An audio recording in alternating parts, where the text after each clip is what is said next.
ఈరోజే మాఘమాసం ప్రారంభం. ఎంతో విశిష్టమైన మాసం మాఘమాసం. చంద్రుడు మగ నక్షత్రంలో ఉండే మాసమే ఈ మాఘమాసం. మగము అంటే యజ్ఞం. యజ్ఞ యాగాది క్రతువులకు మాఘమాసాన్ని శ్రేష్టమైనదిగా భావిస్తారు. ఈ మాసంలో చేసే పూజలు, స్నానాలు, దానాలు విశేషమైన పుణ్య ఫలితాన్ని ఇస్తాయి. మాఘమాసము అంటే ప్రత్యక్ష నారాయణుడైన ఆ సూర్యనారాయణమూర్తికి ఎంతో ప్రీతికరమైన మాసం. కాబట్టి ఎంతో విశేషమైన ఈ రోజు ఈ కథను విన్నా, చదివినా, చెప్పినా, వినిపించినా జన్మల దోషాలు తొలగి కోటి జన్మల పుణ్యం వస్తుంది. సకల శుభాలు కలుగుతాయి. మరి ఆ కథ ఏంటో ఇప్పుడు ఈ వీడియోలో తెలుసుకుందాం. భగవంతుణ్ణి నమ్మేవారు చాలామంది స్వర్గ నరకాలను కూడా నమ్ముతారు. కానీ స్వర్గంలో సర్వ సుఖాలను అనుభవించాలి అనుకోవడం కూడా ఒక కోరికే కదా.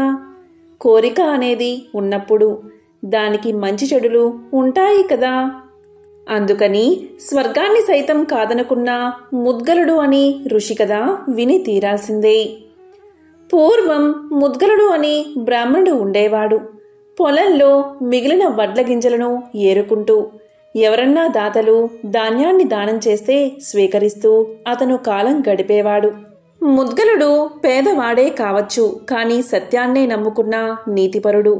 లేనివాడే కావచ్చు, కానీ తనకి ఉన్నదాన్ని అతిథులతో పంచుకునే ఉదార హృదయుడు. పైగా ముద్గలుడు పక్షపవాసం అనే వ్రతాన్ని చేసేవాడు. అంటే పాడ్యమి నుంచి చతుర్దశి వరకు ఉపవాసముండి అమావాస్య లేదా పౌర్ణమి రోజుల్లో మాత్రమే ఆహారాన్ని తినేవాడు. ముద్గలుడి సత్యనిష్ట నానాటికి ముల్లోకాల్లోనూ వ్యాపించసాగింది. సాక్షాత్తు దూర్వాస మహర్షి ముద్గలుడి సంకల్పం ఎంత దృఢమైనదో తెలుసుకోవాలి అనుకున్నాడు. అందుకని ఒక యాచకుడి వేషంలో ముద్గలుడి ఇంటికి చేరుకున్నాడు దూర్వాస మహర్షి. ఆ రోజు ముద్గలుడు ఉపవాస దీక్షని విరమించి భోజనం చేసే సమయం. ముద్గలుడు ఆహారాన్ని ఇలా చేతిలోకి తీసుకున్నాడో లేదో ఇంటి ముందర యాచకుడు కనిపించాడు. ఒంటిమీద సరిగ్గా గుడ్డైనా లేకుండా జడలు కట్టేసి క్రోధమే ఆయుధంగా ఉన్న ఆ యాచకుణ్ణి చూసి ముద్గలుడు సాదరంగా ఆహ్వానించాడు. తన ఇంట్లో ఉన్న ఆహారాన్ని అతని ముందు ఉంచాడు. దుర్వాసుడు ఆ ఆహారాన్ని తిన్నంతా తిన్నాడు. మిగిలినంతా ఒంటికి పూసుకున్నాడు. ఆపై తన దారిన తాను చక్కా పోయాడు. ముద్గలుడు ఆ 15వ రోజున కూడా నిరాహారంగా మిగిలిపోయాడు. ముద్గలుడు ప్రతి పక్షానికి తన ఉపవాసాన్ని విరమించేందుకు సిద్ధపడ్డం.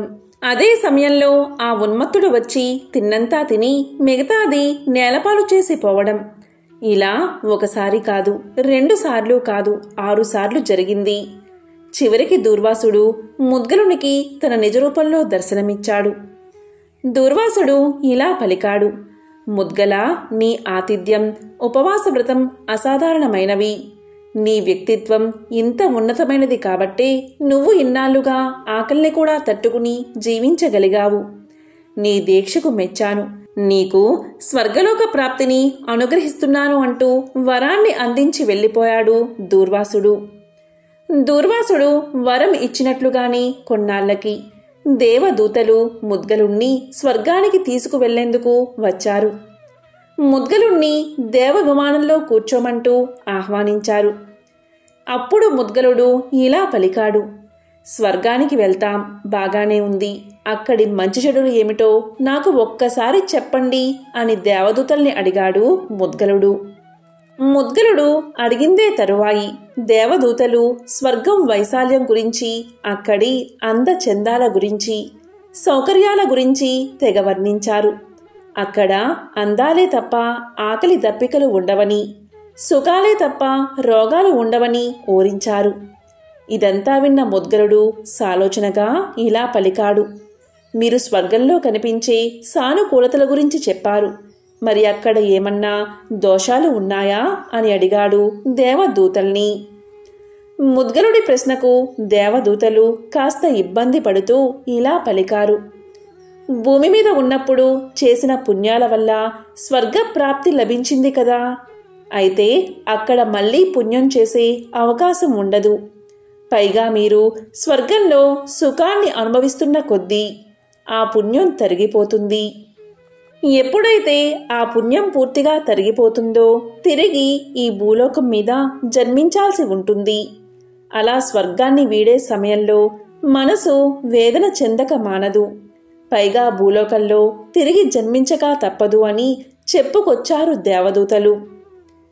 దేవదూతల మాటలు విన్న ముద్గలుడు ఆశ్చర్యపోయాడు. ఆపై కాసేపు ఆలోచించి ఇలా పలికాడు, అయ్యా, ఈ స్వర్గమేదో మళ్ళీ సంసార బంధాన్ని కలిగించేదిగానే ఉంది కదా, పుట్టుక చావుల చక్రంలోకి మళ్ళీ దించేదిగానే ఉంది కదా. అబ్బే, నాకు అలాంటి స్వర్గం వద్దుగాక వద్దు. ఎప్పటికీ సంసారంలోకి రాని జన్మరాహిత్యమే నాకు కావాలి. ఇక మీదట అలాంటి మోక్షం కోసమే నేను సాధన చేస్తాను.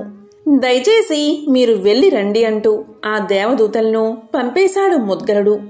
అటుపై సన్యాసాన్ని స్వీకరించి తపస్సాధనలు చేసి మోక్షాన్ని సాధించాడు ముద్గలుడు. తన సాధనలో తెలుసుకున్న విషయాలతో గణేశుడి మహత్యాన్ని వివరించే ముద్గల పురాణాన్ని విష్ణుమూర్తిని ఆదిపురుషుడిగా పేర్కొంటూ ముద్గల ఉపనిషత్తుని రచించాడు ముద్గలుడు. ఎంతో పవిత్రమైన విశేషమైన ఈ కథను ఈరోజు విన్నా, చదివినా, చెప్పినా, వినిపించినా సకల శుభాలు కలుగుతాయి. ఈరోజే మాఘమాసం శుద్ధ విదియ. ఈ విదియ రోజు శివపార్వతులను పూజిస్తే విశేషమైన పుణ్య ఫలితాలు కలుగుతాయి. ఈరోజు ప్రత్యేకంగా బెల్లాన్ని, ఉప్పుని దానం చేయాలి. ఈ మాఘమాసం నెల రోజులు ముల్లంగి, దుంపలను తినరు. ఈ మాసంలో నువ్వులు, పంచదారను కలిపి తింటారు. అదేవిధంగా ఈ మాసంలో ప్రత్యేకంగా బెల్లాన్ని, ఉప్పును దానం చేస్తారు.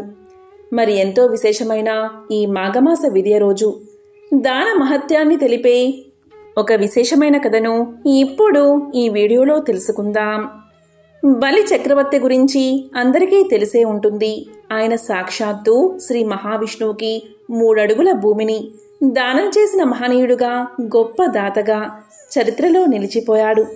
అతనికి అంతటి గొప్ప అవకాశం రావడానికి కారణం అతను గత జన్మలో చేసుకున్న పుణ్యమే. బలిచక్రవర్తి పూర్వజన్మలో ఒక దరిద్రుడు. అతడు నాస్తికుడుగా ఉంటూ వేద పండితులను, దేవతలను నిత్యము దూషిస్తూ తిరుగుతూ ఉండేవాడు. అతడు దరిద్రుడైన వేశ్యాలోలుడు.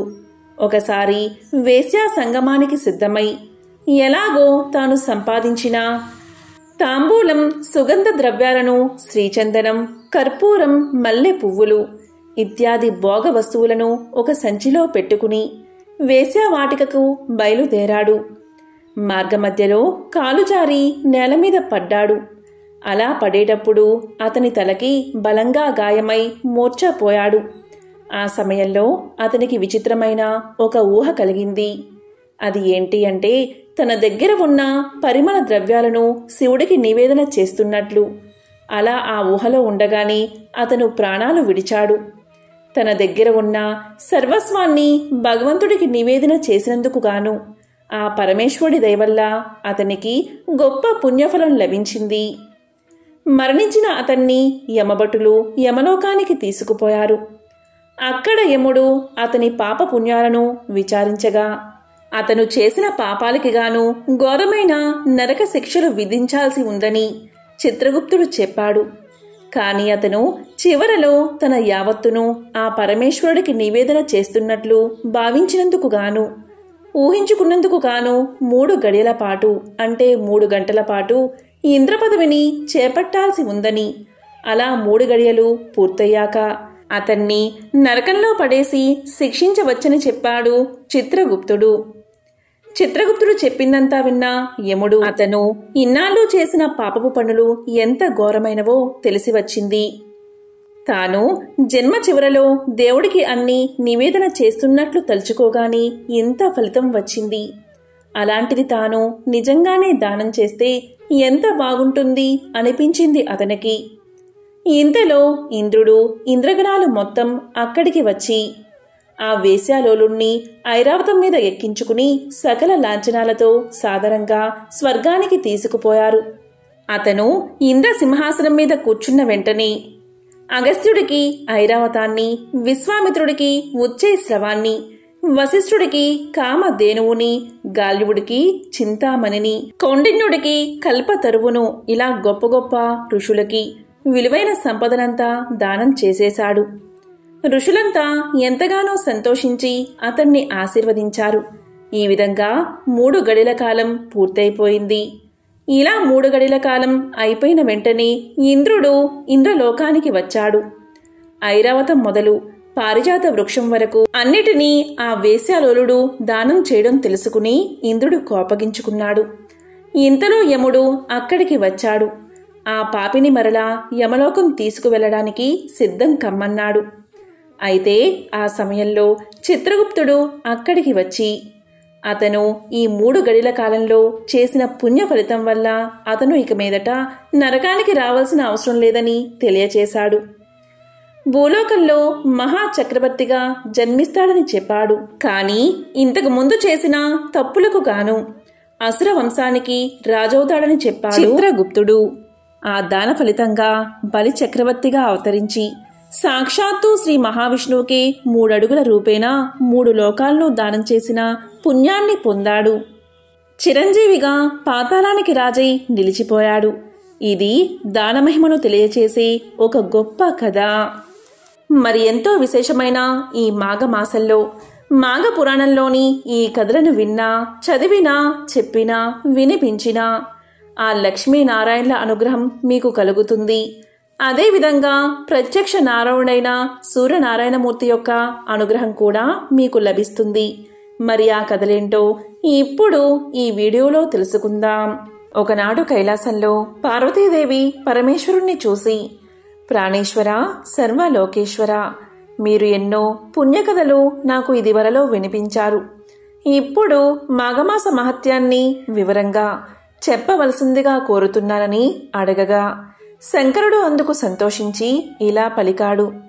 ఓ సర్వమంగళ, నువ్వు లోక శ్రేయస్సు కోసం అడిగిన ఈ మహా విషయాన్ని తప్పకుండా చెబుతాను అంటూ పైన చెప్పిన మాఘమాస ప్రశస్తిని చెప్పిన తర్వాత ఇంకా ఇలా అన్నాడు. సూర్యుడు మకర రాశిలో ఉండగా మాఘమాసంలో మొదటి రోజు చేసే నదీ స్నానం మహాపుణ్యాన్ని కలిగిస్తుంది. 2వ రోజు స్నానం విష్ణులోక ప్రాప్తిని కలిగిస్తుంది. 3వ రోజు స్నానం చేస్తే అతనికి వచ్చే పుణ్యం ఎంతో ఆ నారాయణుడికే తెలియదట.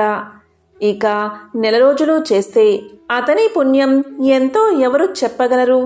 ఈ మాఘమాసంలో ప్రయోగలో గంగా, యమున, సరస్వతి త్రివేణి సంగమ స్థానంలో చేసే స్నానం మోక్షాన్ని కలిగిస్తుంది. పిల్లలు, వృద్ధులు స్నానం చెయ్యలేకపోయినా నది నీళ్లు నెత్తి మీద చల్లుకుంటే పుణ్యం వస్తుంది. ఓపిక ఉండి కూడా నదీ నదాల్లో, చెరువుల్లో, సెలయేలలో ఎక్కడైనా బయట స్నానం చెయ్యనివారు మహాపాపాత్ములవుతారు. స్నానం చేసి విష్ణుదేవుణ్ణి పూజించి చలివేళ కనుక పేదవారికి వస్త్రాలు, కంబళ్ళు దానం చేస్తే చాలా మంచిది. సాయంకాల వేళ మాఘ పురాణం తప్పకుండా వినాలి. మాసాలంటిలో మాఘమాసం, శాస్త్రాలంటిలో వేదాలు, వృక్షాలంటిలో రావి వృక్షం, తేజస్సు గలవారిలో సూర్యుడు, మానవులలో బ్రాహ్మణుడు, పర్వతాలలో మేరు పర్వతం చాలా ఉత్తమం. దిలీపుడు అని ఒక రాజు ఉండేవాడు. అతను వేటాడి అలసిపోయి ఒక సరస్సు ఒడ్డున ఆ రాత్రి పడుకుని మర్నాడు ఇంటికి ప్రయాణమయ్యాడు. దారిలో అతనికి ఒక బ్రాహ్మణుడు కనిపించి రాజును పలకరించి ఇలా అన్నాడు. రాజా, ఇది మాఘమాసం కదా, పక్కనే సరస్సు ఉండగా ఉదయాన్నే స్నానం చేయకుండా నగరానికి వెళ్తున్నావేమిటి? నీకు మాఘమాసం మహిమ తెలియదా? స్నానం చేసి వెళ్ళు అన్నాడు. అప్పుడు రాజు అతన్ని మాఘమాస మహిమ చెప్పమని అడిగితే అతను ఇలా అన్నాడు. రాజా, నాకు స్నానానికి వేళయింది. నీ గురువైన వశిష్ఠుణ్ణే అడిగి తెలుసుకో అంటూ వెళ్ళిపోయాడు. ఈ రాజు వెంటనే సరస్సులో స్నానం చేసి జప తపాదులు పూర్తి చేసుకుని తిన్నగా వశిష్ఠ ఆశ్రమానికి వెళ్లి తన గురువుకు అభివాదనం చేసి, మహాత్మా, నాకు మాఘమాస మహత్యాన్ని చెప్పండని కోరాడు. అప్పుడు ఆయన ఇలా పలికాడు.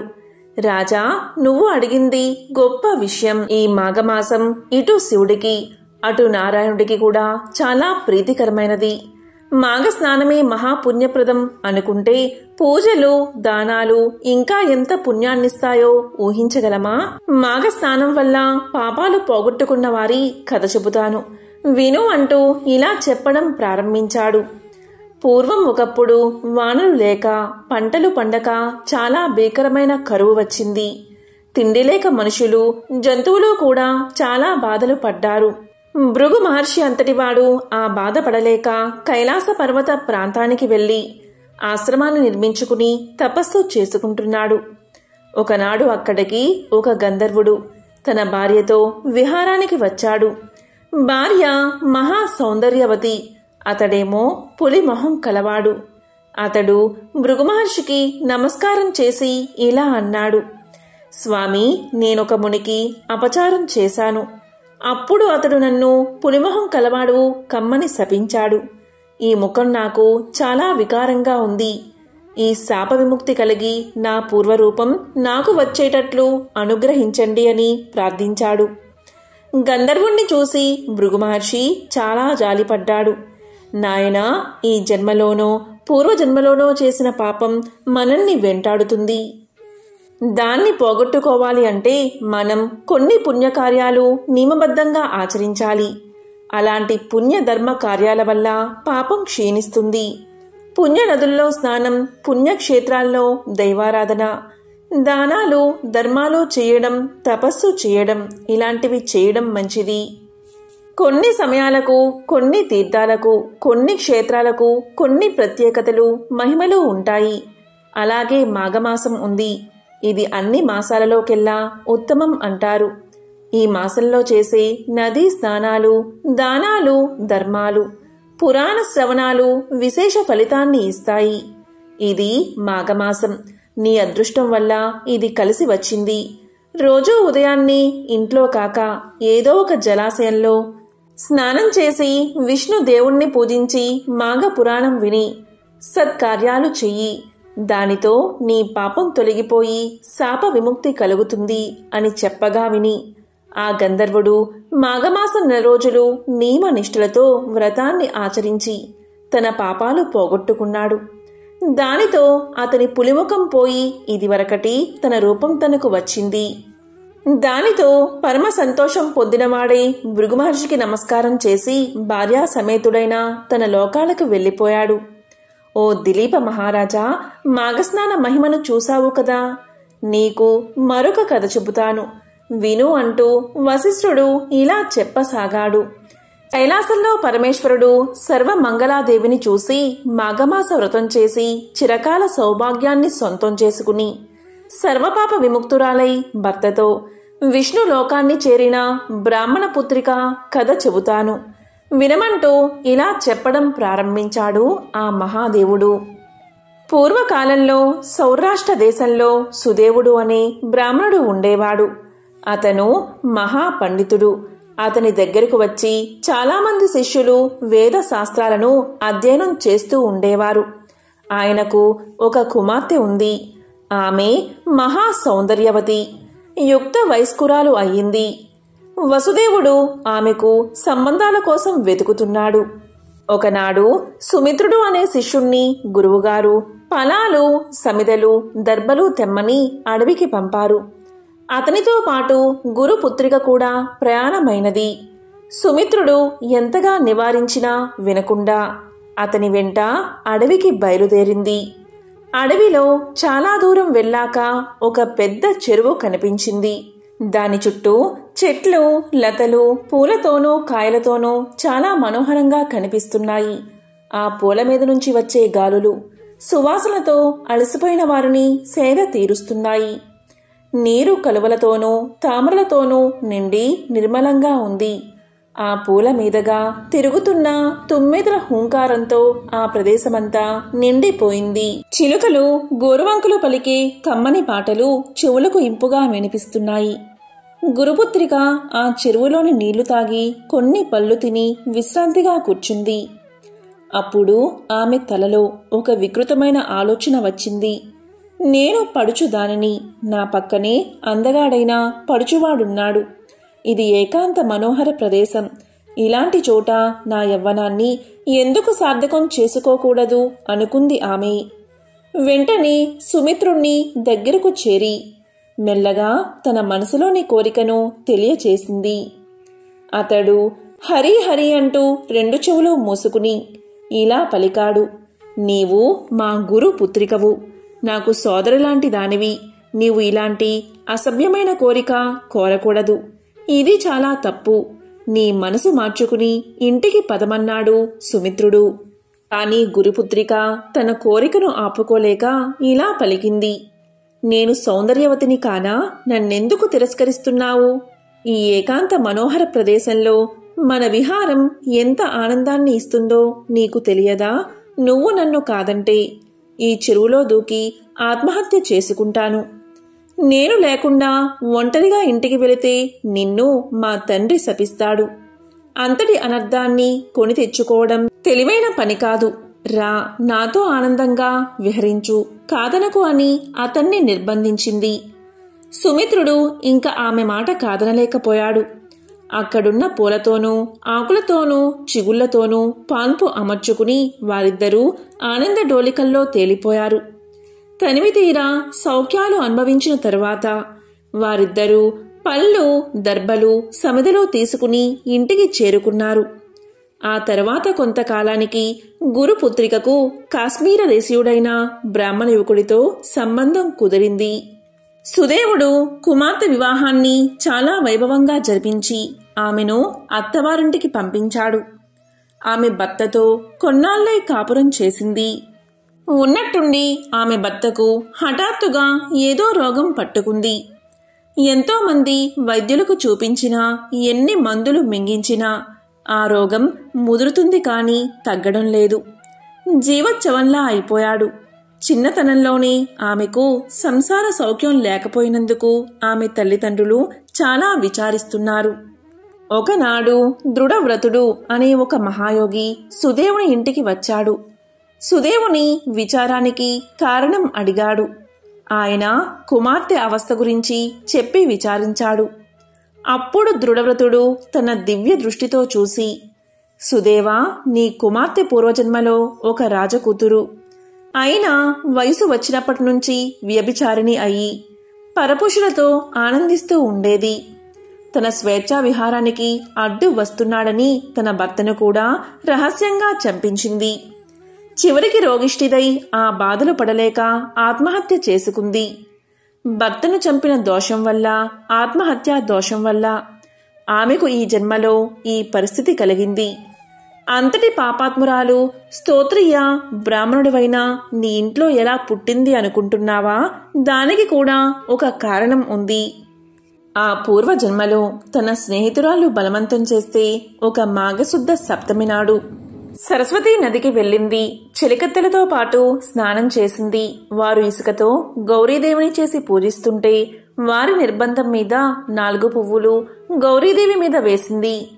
ఆ పూజా ప్రభావం చేత స్తోత్రియ బ్రాహ్మణ కుటుంబంలో పుట్టింది. ఈ జన్మలో కూడా పెళ్లి కాకముందు కన్యగా ఉన్నప్పుడు నీ శిష్యుడైన సుమిత్రునితో కలిసి అడవికి వెళ్ళి అతన్ని అనేక విధాలా బలవంతం పెట్టి అతనితో విహరించింది. మరి పూర్వజన్మలోనూ ఈ జన్మలోనూ చేసిన పాప ఫలం అనుభవించక తప్పుతుందా? అందుకే ఆమె సంసారం అలా అయ్యింది. భర్త ప్రాణావశిష్ఠుడై ఉన్నాడు అని చెప్పగా విని సుదేవుడు తన కూతురి దుష్ట ప్రవర్తనకు సోదర సమానుడైన తన శిష్యుడితో రమించినందుకు చాలా బాధపడి ఆ మహాయోగితో ఇలా అన్నాడు. స్వామి, నా కూతురి పాపకర్మలకు పరిహారం లేదా? ఆమె భర్తతో తిరిగి సుఖంగా బతికే యోగం లేదా అన్నాడు. అప్పుడా యోగి ఇలా పలికాడు. సుదేవా, అన్నీ తెలిసిన పండితుడివి. నువ్వు కూడా ఇలా విచారిస్తే ఎలాగా? ఈ పాపాలకు పరిహారం ఉంది. ఇది పుష్యమాసం, కృష్ణపక్షం. వచ్చేది మాఘమాసం. ఆ మాసమంతా నీ కుమార్తె చేత మాఘవ్రతం చేయించు. ఉదయాన్నే నదిలో స్నానం, తరువాత ఇసుకతో గౌరీ ప్రతిమ, దానికి పూజ, వస్త్ర, కంబలాదులను దానంగా ఇవ్వడం. మాఘ పురాణ శ్రవణం మొదలైన వాటితో మాఘమాస వ్రతం చేయించు.